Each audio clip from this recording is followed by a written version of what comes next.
I always tell them that they ask for help, find out, really document, think about internally, what do you need? What are you trying to accomplish? And like, think about 3 to 5 years out and come up with a plan, almost a project plan internally. Find out, get the stakeholders. What is it that you need? Who does it impact? What is the budget? And if you don't know what the budget is, think about who all is going to benefit from this change or be impacted by it. Welcome to the HR Huddle podcast, presented by Sapient Insights Group, the ultimate resource for all things HR. It's time to get in the huddle.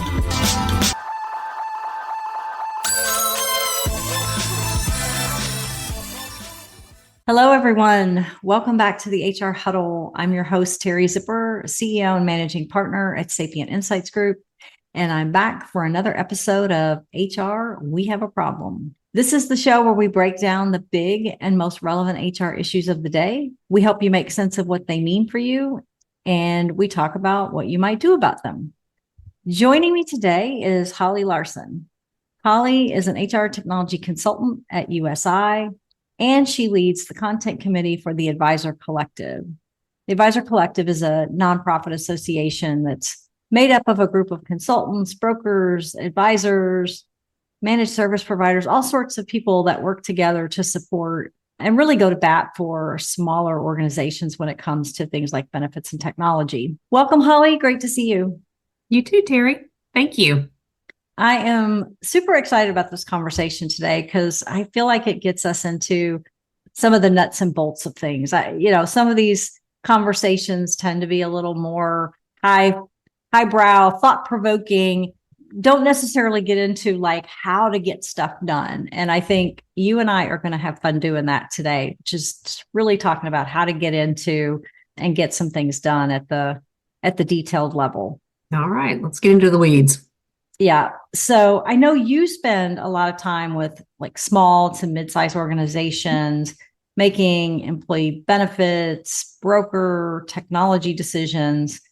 And we have been talking about really putting together some content for that. And from the Advisor Collective, that would be helpful, not just to our fellow consultants and brokers, but would be useful to employers as well. Mm-hmm. So based on that conversation, I think it'd be fun to really get into that process, talk about some of the things that need to happen, how to prepare for them.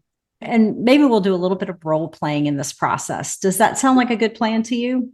Sounds great. All right, then let's get into the huddle. Okay, let's do it. Let's do it. Some of the things that we do at USI and I've done as a consultant over the years is, we really try to listen to each client. From all the research that you've done that not every solution is going to meet the needs of every client. Yes, it's great and helpful to have the various quadrants that are out there and comparisons, but you really have to listen to those clients' individual needs, not only where they are now and what technology they have in place, but where do they want to be 3-5 years from now? I mean, let's face it, beyond that, none of us knows what's going to happen. I mean, a year ago, we weren't talking about Chat GPT and AI every single day, and now we are. Right. So who knows what we're going to be talking about in 5 years? But where do they want to be from an organizational standpoint, and how does the technology that they have in place fit into that plan? Does it fit? Can we make what they have work with some tweaks, some optimization, if you will, or do we really need to look at some point solutions that can enhance that, or do we need to replace it? Maybe their business model has changed, or their provider's business model has changed, or they've just simply outgrown it. So that's kind of where I start, people, processes, and technology, those 3 big buckets. Yeah. And then we narrow it down to some other buckets, right? If we're going to go out to market, whether it's with human capital management, HCM, or ben admin solutions, look at that technology. We talked about that. Also look at their budget. That's really important because there's a lot of ways. I always say to get to point A to point B, it could be a Maserati or it could be a Mazda. I need to know what your budget is because I don't want you to fall in love with something you can't afford. It's okay. Mazda's great. It'll work. Let's talk about that. And it's really important because we don't want to waste anybody's time. We don't want to waste their time. We don't want to waste the vendor's time. Yeah. The other thing that I look at is culture. What's your company culture like? What's your organization's culture like? Are you that person that has to have that next iPhone? You have to have the one that's coming out. You got to have all the newest, latest, greatest. Or are you kind of one of those people? Let's just see how this is going to work before we bring it in. I need to know these things too. How's that going to work? What kind of support model do you need? Are you a DIY kind of person? You just want to do it all? Are your employees really self-reliant? Or do you need some hand holding? That helps me too. And then what's your timeline for this change? Is there a pending event? You've got to get this done? Or do you have time to be more methodical and take time with your selection process and your implementation and deployment of this new technology? Because if you're in a big hurry, that may eliminate some right off the bat just simply because they cannot get you in their production queue more quickly. Yeah. So that's kind of the high level of how I do what I do. And there's a lot of technology out there from an HR perspective, just a ton. And they all kind of have their own niches, right? Some of them are trying to move up market, but the reality is when you're looking at some of these, you really need to be focused on the ones that typically serve your market. Yes. And, there's going to be bells and whistles, but generally, they do a lot of the same things. There's so many pieces and parts people are using these days. I mean, the number of technologies that people are using just for HR has gone up exponentially in the last 5 years. Yes. For small companies. Yes. Really small companies. Yes. So it's amazing. I thought it might be fun to just kind of do an example, right? Let's like walk through I'm going to pretend to be a small business. I am a small business, but I'm not as big as the one I'm going to describe. So I'm going to talk about a small business and kind of, what I've heard from people or what I've seen happen in some of these businesses, and sort of take me through how you would kind of approach some of the questions, some of the next steps for this person. Okay.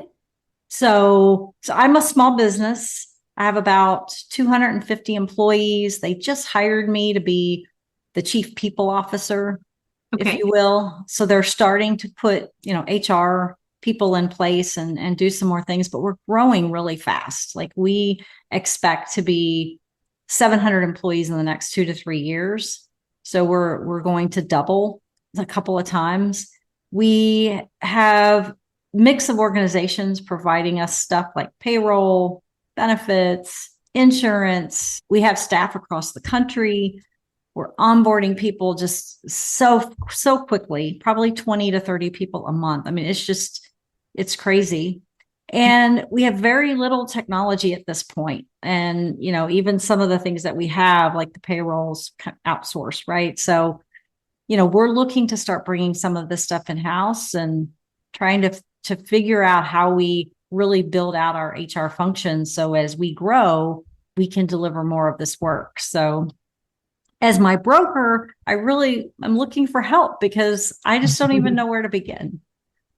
Right. So this is one of the great things that kind of aside is why I love being part of the advisor collective, Teri, that you mentioned, is because we do get to see a lot of the vendors, and we do this also at USI. So we spend time getting to know the vendors that serve this market that you're talking about. So before I jump in as your consultant today, I just want to say that is a big responsibility. And you mentioned earlier, there's so many human resource human capital management providers, benefits administration providers, payroll providers that do the pieces of what you're talking about. One of the things that a consultant like an HR technology consultant like myself would bring to the table is our job is to know those vendors. That is our day job, right? You, as this new CPO for this company, that is not your day job. Your day job is to help the people in your organization be the best that they can be for that company. So, back to answering you as the person who came forward with your new broker, right? Your new USI broker would bring me into the loop to answer these questions for you. And I would be like, hey, Teri, wow, you've got some big plans ahead of you. You're going from a relatively small employer. And once you get past that 100 people into that 250 range, and now you're talking 750, That's a unique place in the market, which we serve very well at USI. And you start looking at some new vendors. You're seeing that. You're feeling those growing pains now. The vendors that serve that under 100, the 100 up to 200 market are very different than those that start serving the 250, 500, 750. So you're really looking at some great opportunities with some of those technology vendors, and you are going to have some choices that you didn't necessarily have before. Some of those can grow with you for quite a while. They can be with you at the 250, 750 and beyond. Some of them are not quite as able to scale. So I would love to understand more about some of the things that you do that you're interested in from a technology standpoint. What vendors have you worked with in the past? What was your experience, good, bad, or ugly? Yeah, so they've mostly been good, but they've been pretty small organizations growing up. I think one of the immediate needs that we have is going to be in the recruiting, because we also need some onboarding technology because we're bringing so many people on board so quickly. We really need a way to be more efficient and effective with getting them up to speed, getting them onboarded onto their teams and things like that. So I know that's one area that, the current solution that we have is just not meeting our needs. And so, but it's just such a big pile of things, right? So, how do we get to the beginning? That's where I'm sort of stuck. I'm like trying to figure out, okay, we need payroll. We need, some bin admin capabilities. We need recruiting. We can do all of that for you. It's like, how, where do we start? Like, help me think that through. I think what you're doing is exactly the way to start. What are you looking for help in? And then we can put that together. If we look at what is referred to as an HCM or human capital management solution, the core is the payroll and the time, and then we can add benefits, and we can also look at the talent suite that you're talking about and look at the whole employee life cycle, which I think would help you as a chief people officer, right? You're talking about the recruiting and onboarding, a good HCM solution, and you're in that size right now as an employer that you can find one that has all of those pieces. So as you're ready, and you can add them on as you need to. You may not want to bite off the whole thing right away, right? You may just want to dig some of those pieces, and you have a really good candidate experience. Use some of those job boards that might be helpful for you. You can add your own job descriptions. They have AI that can help you write good job descriptions. And you can get your managers involved in the approval process if that's something you would like. And then that's just one clean experience. It takes that information, puts it into your onboarding. So you're not having to redo things. Your recruiters are not having to re-enter things. You're not having to chase people down. Yeah. Great experience for the employees. Because let's face it, everyone has their own device. I'm sure yours is sitting right next to you, right? Yes. Use that, right? Ringing, and then as we speak.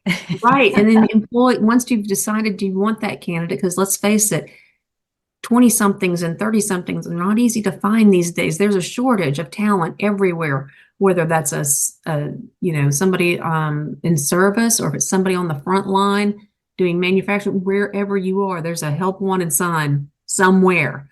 Yeah. So we can get those people on board quickly, and they can actually start enrolling in their benefits and even doing some training, whatever you need, prior to their first day of work. So they're ready to go and they've already are part of your company. All those things, you can get a good employee experience and feeling like they're part of your organization. Get the benefits. It'll integrate with time. Yeah. And the payroll. If ACA is a concern, because you said you're in several states and you're growing, they all have different requirements for those kinds of things, right? And the benefits are different. Sometimes some places require you to have age bands, some don't. You've got a lot of different requirements.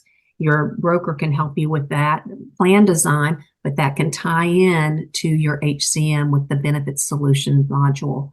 You can have all of that in communications. You can have some guidance to encourage your employees and their dependents to choose the best plan that's right for them, and the risk that any health risk they may have, but also any financial concerns that they might have.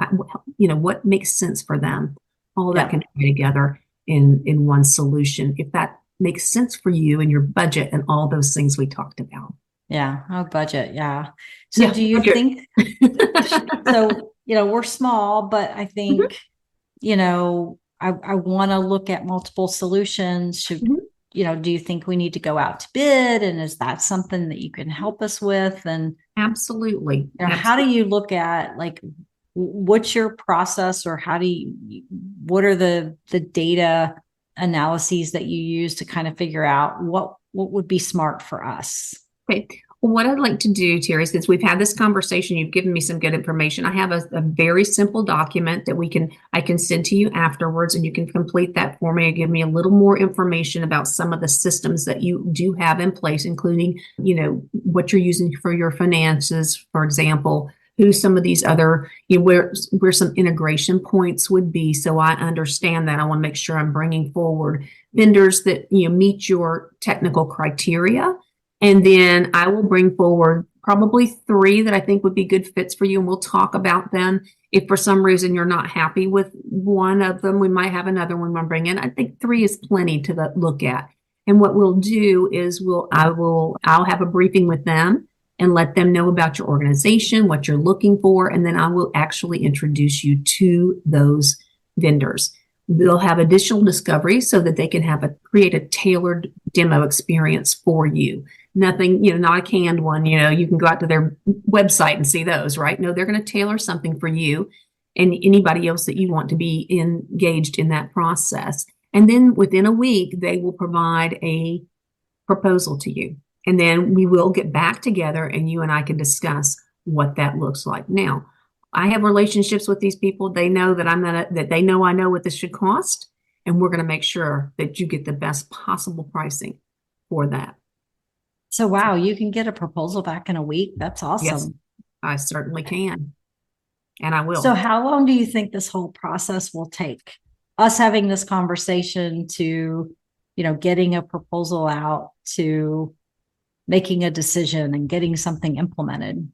Okay, so typical process, it always depends on scheduling. And this time of year, we're getting kind of different. If Close depends. to Jan 1, yeah. Yeah, we're getting close to January 1, so everybody wants this. But because of your size and depending on how quickly, it's all about scheduling, right? It's always all about scheduling. Clients typically don't think it's going to take as long as it does, but it does. And I don't know enough about I don't know if your legal is quick or if you have contract, outside counsel. That is the big Big snag. sticking point. Mm-hmm. Yeah. With a company your size, we could probably get through this entire process in 60 days. The evaluation and selection process could even be quicker. I had one not too long ago do it in 45 days, and they were larger than you are. They were 795 employees. Got through it in 45 days. Wow. From start to signature. That's great. Done. We only looked at 2 vendors because she eliminated one right off the bat. She said, nope, I know enough about them. We don't have to go. I've already seen a demo. I'll keep them in my back pocket. She just ready to go. So we can do that. I can move as quickly as you can as long as we can get everything scheduled. And the implementation for the payroll and the time, which have to come first, you got to get those set up because you got to know where your deductions are going, right? And you have to be able to track those things. That's going to take, for a company your size, it's going to take 60 to 90 days. And then the ben admin is going to start after that. It's going to be another 60. I would say probably another 60 days for your size, maybe 90, but I doubt it. Then you've also got the carrier feeds after that. So that is where that's the big snag. The carriers are always. It takes time. Mm-hmm. Yeah. So we'll run right up into the benefits open enrollment period, right? When is your OE, Teri? November. Okay, so we can do it. We can do it, but it's going to be tight. We don't have time to waste. Now, your other option would be we can do everything, pause for open enrollment this year, stay on your current plan, and then do an off cycle. You could still do the payroll, and then you'd have your ACA and payroll with your new provider, whoever that might be, then start your benefits later. Doesn't really matter when you start the benefits as much. It's a little messy, but it's not. Right. Or you could do an off cycle, start with everything and start like April 1, fresh quarter. You'd still have 2 providers for ACA the following year, but I'm not sure it's not the end of the world. It's not the cleanest, but there's some options. We have some options. It depends on what makes sense for you and your organization. I know you're growing quickly. but I know you also want to make a good decision because this is, getting it right is important. Yeah. And I want to be thinking out into the future, right? Because it would be very easy to buy something that fits our needs today.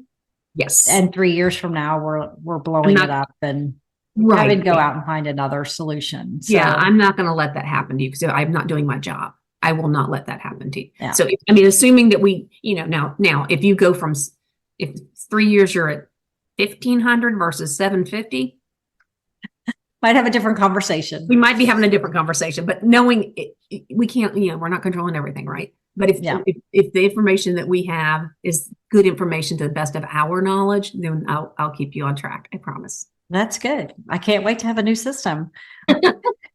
Well, that was fun. I love that you guys have a forum. That's really, because to me, there's just, as a, in the small business world, you don't have the same processes in place that bigger organizations have. And I feel like people ask questions that just make no sense for some of these size organizations, because they're just used to working with bigger companies. Mm-hmm. So I love that. I think, let me ask this question not as a company, but just as me. What other services as the broker for these organizations that do you guys provide? Because this is a huge one. I think helping them find technology is significant. That's huge. That's a lot of work. And, knowing the market, because I think that's one of the things you guys do. And I know you guys use our research and, who the vendors are, what space they play in. Mm-hmm. We've worked with them in the past, how to negotiate with them, which I think is just huge. I'm not sure a lot of people think about, I should talk to my broker. They could help me. Mm-hmm. Right. So I think that's one thing I'd say to people. If you're not talking to your broker about helping you grow your business, you should be, because I do think that that's an area of expansion for people that they don't necessarily are always thinking about. Mm-hmm. Yeah. So most of the brokers, have a technology, HR tech, they have HR technology consultants, right? They can help. Not all of them, but most of them do. And there are HR technology, within the Advisors Collective, we have a number of HR technology consultants. So some of them are independent, but they're very, very good. And they do some things that we at USI don't do. And I refer them to some of the other folks that we work with. So there are a lot of HR technology consultants out there, some independent, some smaller firms that basically do what I just described in some way, shape, or form. With USI, the brokers, they are the ones that do the plan design and come up with the best plan options, and including voluntary benefits and those type, not medical, and then the voluntary as well. And then we work together. I'm a big, big believer in having, the right benefits and having employees understand what those benefits are, and the technology that I recommend will support that. And that's where the communication comes in and all of those things that I was talking about. I'm very passionate about that because most people spend, more time picking out their next television or, their an air fryer than they do understanding what benefits they have. People think, the most expensive plan must be the best plan. And if I can afford it, that's what I should get for my family. Well, maybe that's the best plan for you. Maybe it's not. Maybe not. So it's important. And, most Americans are either way overinsured or way underinsured. Most of them are not getting the right thing. So it's a huge issue. And I think this can be very helpful. Some of the things that we do in addition to those evaluations is we provide, we don't like to do it, but we have vendor escalations, service escalations. And that gets back to what I said originally was the people, processes, and technology. Those are the three big things. And at any given time, they all change over time, and that change can happen. Who knows when? All people change, right? And then there's a lot of turnover in this space and in every space right now. So maybe someone on your staff changed. You're like in our role play, you are a new chief people officer. Okay, great. Who was there before you? Who made those decisions before you? Why'd they make those decisions? Well, all that could have changed, right? Or your favorite go-to person at your vendor has been promoted or left the organization, is out on family leave, whatever. You don't know who to go to. those people change. Or maybe, you've got somebody new that's taken over another role and they just don't communicate well, or they're just not clicking, those kind of things. Or guess what? You made an upgrade somewhere in your system, or they made an upgrade. Guess what? Technology changes, or a business process change. Now suddenly things are not working the way they used to. Yeah. We'll come in and kind of help get you to the right people and make sure everybody's on the same page again, and that we're all talking the same language, because HR tech language, and human resource language, they're not all the same. We all think we're speaking English, but we're not.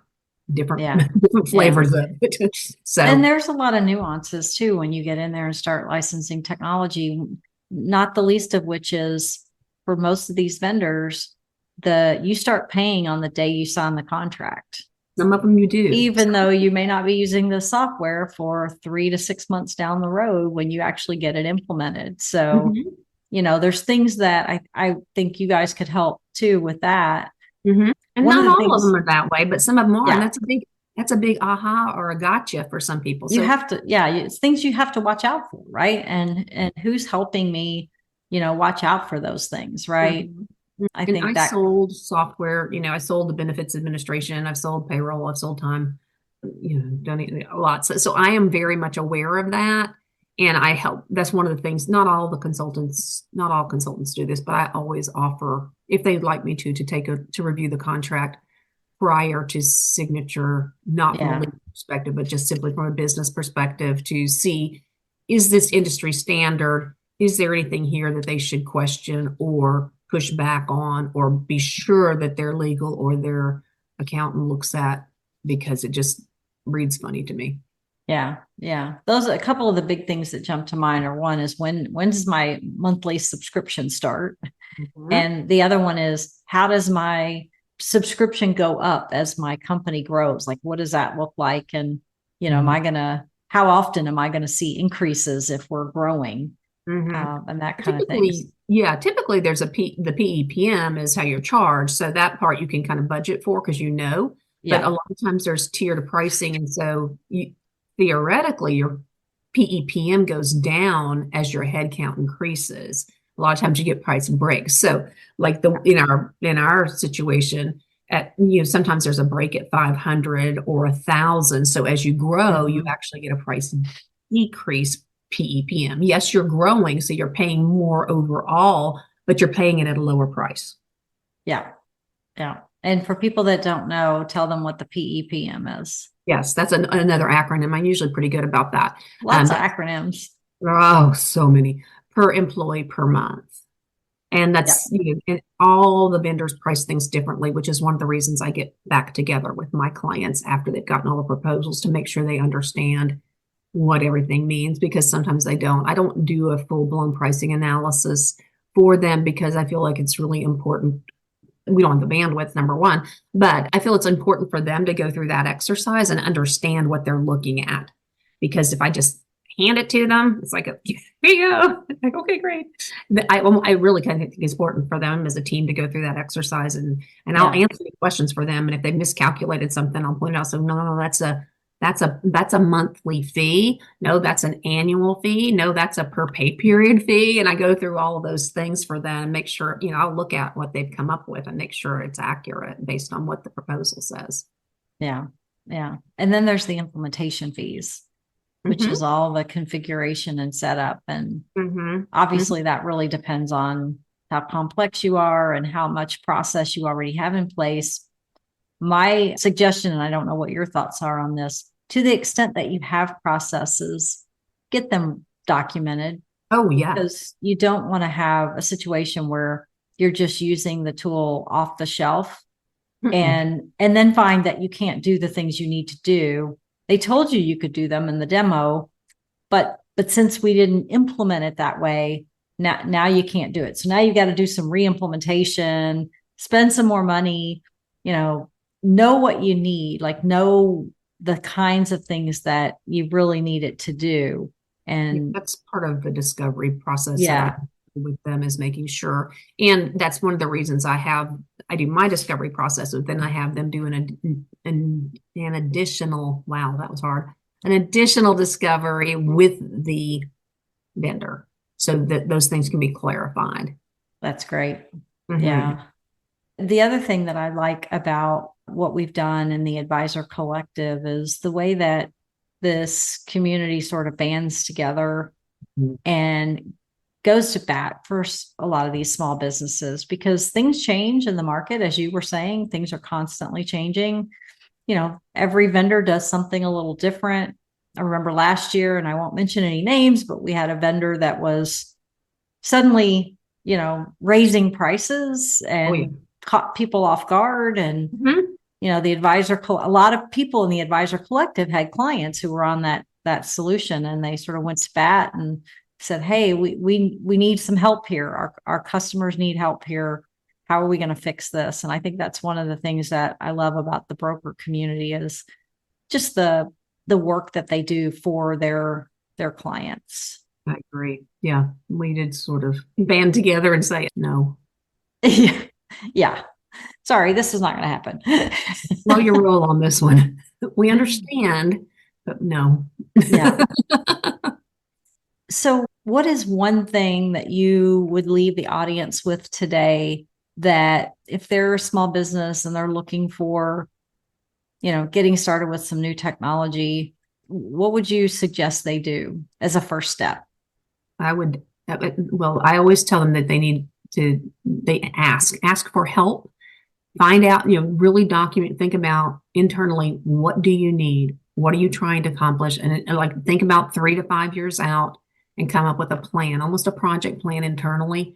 Find out, get the stakeholders. What is it that you need?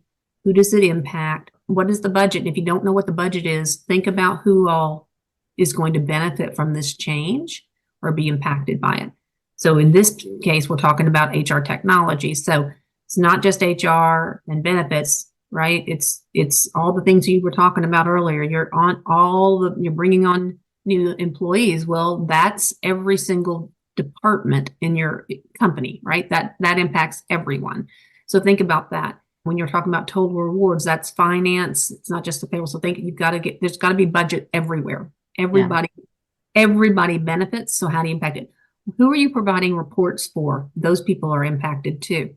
You're talking about information technology. So, okay, if you have to go to IT, people go to IT for stuff, this technology may relieve some of that burden. So maybe some budget can come from there. So think about all the people that are going to benefit from this change and get some champions and get some stakeholders and find out what they need too. So you can wrap all this in it and get that started. You need to have some internal champions to get this going. And you want to have some engagement and some early, because so people you're going to have to do some, and don't think of go live as the end.